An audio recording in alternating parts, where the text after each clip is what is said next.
It's been a year and a half since I did all this, and I might miss some things, but I'll try to cover what I remember. And it's been a work in progress. This is the first carburetor I've ever really messed with, tuned, got running right. Haven't really ever done engine timing. You have to do that when you pull the factory distributor out. So there's definitely some things I never did before, so I'll try to hit what I can. Right here, I still got the bracket for the smog pump. The reason it's still in there is because it holds the alternator on. I might be able to switch out the bracket eventually, but for now it just is what it is. I pulled the smog pump off, and let's see, there's a tube that's running back. I believe it goes to the exhaust manifold, and then also there's some tubes that go to the back of the heads. So when you rip all that out, you're gonna have a hole on the back of each head, and you'll have to plug it.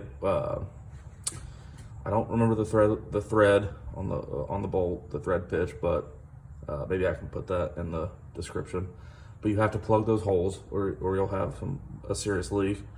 And then you'll also have a hole in your exhaust. So you can either figure out how to weld over it, or I just opted to go with long tube headers because I was gonna rip everything out anyway. So yeah, that's one of the first things I did. There's vacuum lines running everywhere. You need none of them. You can rip all the vacuum lines out. There was a huge cluster of vacuum lines, and I guess it'd be sensors and valves and shit. It's all gone. All my stuff was decrepit. I mean, you could just touch it and it'd fall apart, you know, so that's all gone. Let's see. I saved the temp gauge and the oil pressure gauge. I was able to, you have to kind of find it in the wire loom. I found them, and I kept the two wires, and they run to a cluster. You can cut almost everything away. You need almost nothing. It's kind of crazy, and I did this over the course of months because I was nervous about cutting shit that I needed. I'd never done it before, so you'll have to get on the internet and do some research. I forget some of the stuff I did, but oil pressure, temp, goes up. Everything can be cut away.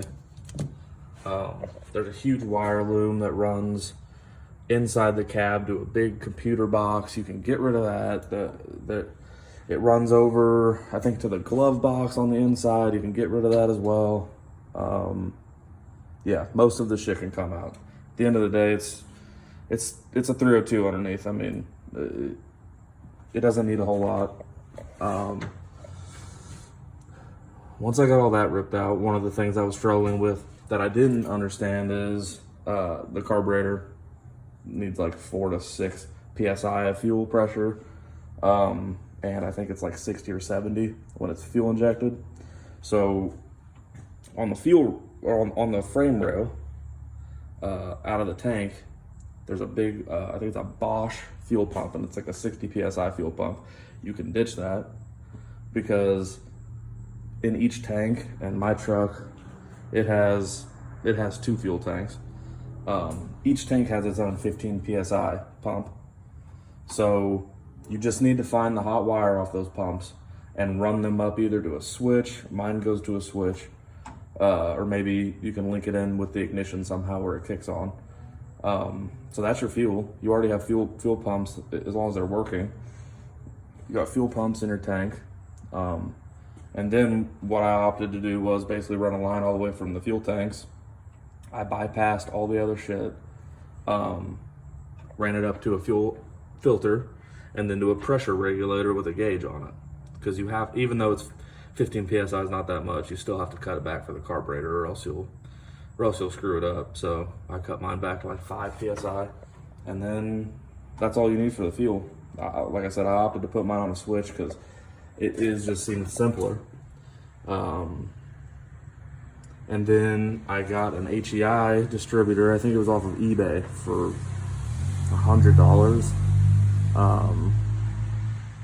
It's got one wire coming off of it. It's the Chevy style distributor. It's got one wire off of it. I also ran that to the fuel pump so that when I click the switch under my dash, the ignition comes on and the fuel comes on. So that was pretty simple, just a couple wires. I even did just a manual choke on this carburetor. I wanted it to be as simple as possible. I figured I was already taking on a lot at the time. Yeah, that's about it. I mean, put valve covers on it. The factory valve covers had some weird shit coming off of it, so now I just have my oil fill cap with the filter on one side, and I'm running to a single way catch can. So it's just venting up and dumping into there. I have the PCV plugged right now. I may change that. I'm learning about that as well. I had that plugged at first and it ran terrible because it was building up pressure. Obviously, but I didn't think of that at the time. It runs a lot better now, but I might vent it to the PCV and add a bung here for the vent. I'm not sure I'm gonna do it yet, but that's one thing I need to work on. But the truck runs good. I mean, it starts up, and I don't know how I would have got the fuel injection to work. I mean, I would have had to replace so much shit. That this was just the cheaper route, and I want to say between the carb, the intake, all the fuel stuff, I probably spent $800 to $1,000 on everything. I mean, maybe a little more with the headers, but it's just I wasn't gonna get it together. There was no way. I took it to a mechanic. They spent some money trying to replace shit. Didn't work out. I don't know, but this has been pretty good so far. Learning curve with the carburetor, and the timing. Trying to think of some other things. Flowtech headers worked great. Long tube headers, they bolted right in, and they fit good. Two-wheel drive, truck's two-wheel drive. There's a lot. I'm a machinist by trade, so I have access to a lot of random stuff maybe some people won't have. Like this plate, you know, I mounted all my stuff to this plate here, otherwise it's plastic underneath.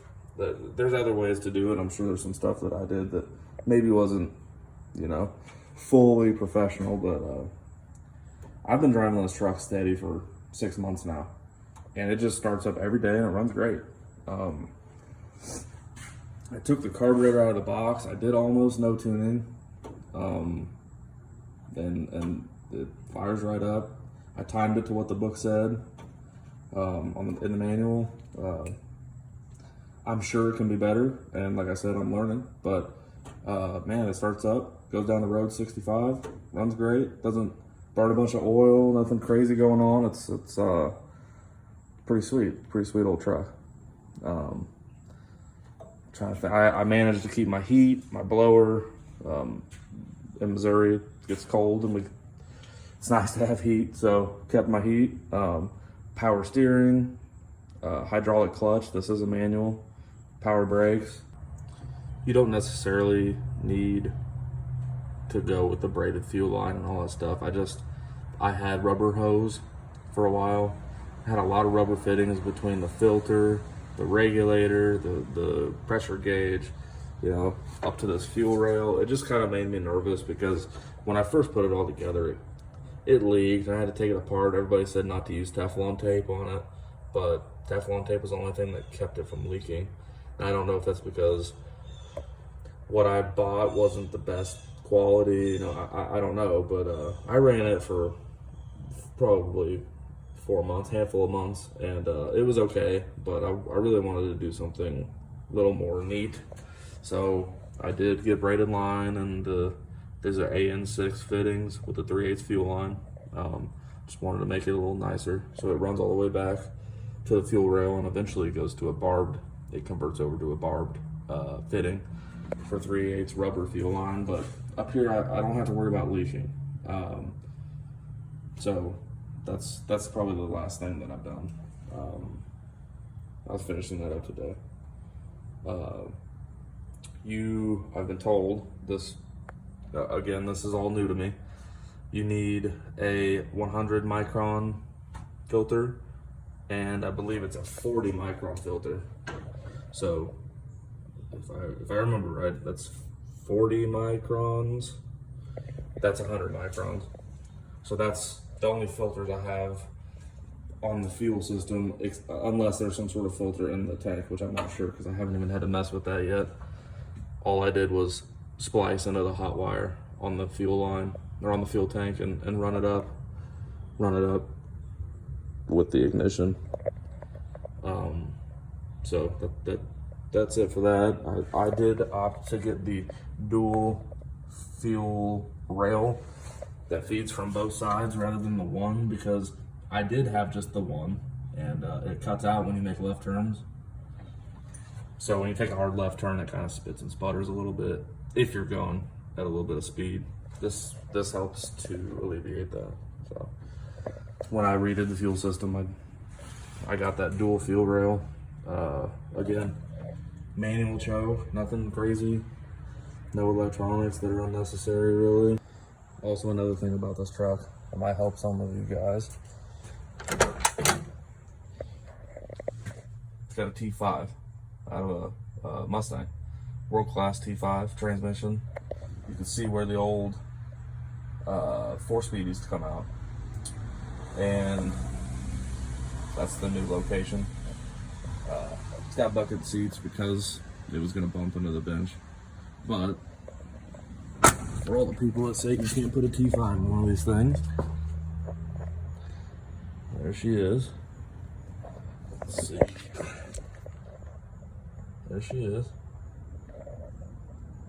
Now I was able to use, when I did this swap, I used not only the factory bell housing with an adapter, I used the factory cross member, I used the factory Speedo. It bolted right in. I mean, it was a very simple swap, other than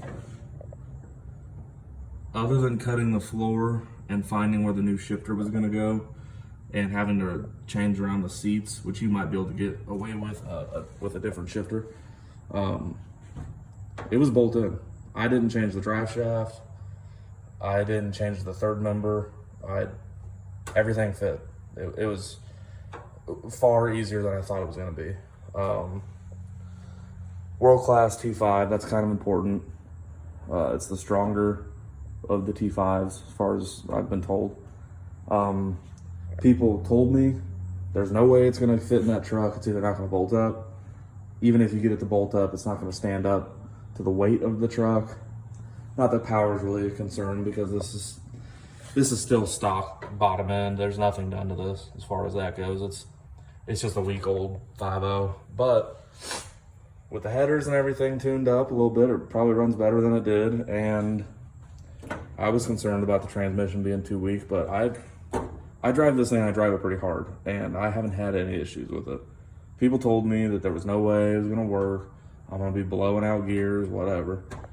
It's been good. It drives just fine. Like I said, I go 65, 70 down the highway, no problem. It is far better than the 4-speed that was in it. The only reason I changed was because second gear was trashed in that transmission, and I couldn't find another one. But a buddy of mine had a T5, and we started talking about it and looking at it. Thought maybe we could just use the T5, you know? I used the original fork with the hydraulic setup. There are zip ties on there, but literally from the factory there were zip ties on it also, so I don't feel too bad about that. Reverse light plugged, let's see, either I plugged in or I spliced it, I can't remember, but it was easy. Cross member worked, literally bolted right up with the bushings, and the drive shaft went right in, factory Ford drive shaft, third member all the way out. Super simple, actually. Also, another thing I've done to this truck is I lowered it. So I went with the DJM Dream Beams. I'll try to get underneath there so you can see. But DJM has a Dream Beam setup and a rear shackle flip. I believe it's a 5-3 drop. 5 in the front, 3 in the rear. Or I'm sorry, 3 in the front, 5 in the rear. So never done that before either. Factory coil springs. It comes with these beams to have the bushings installed in them.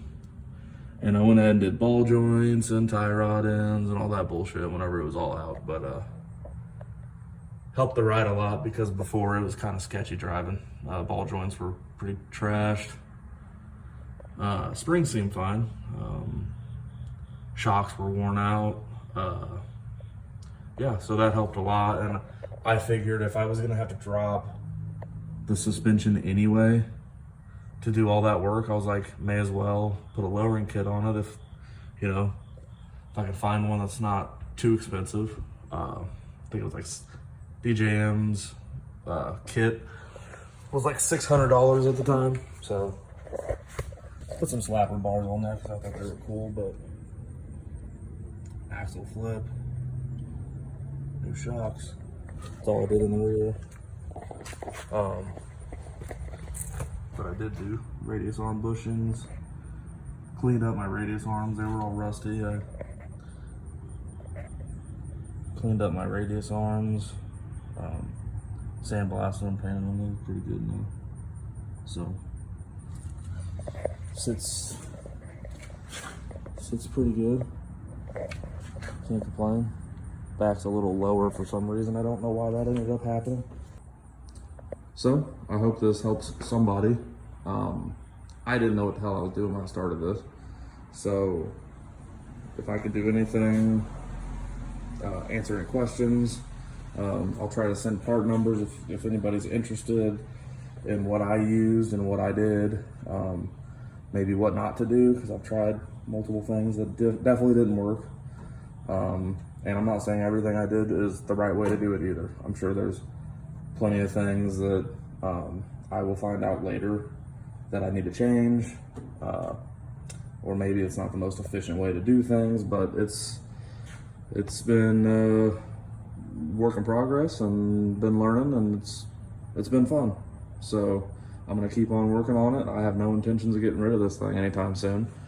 So if I do any big things, I'll try to maybe keep it updated on the internet. I don't know.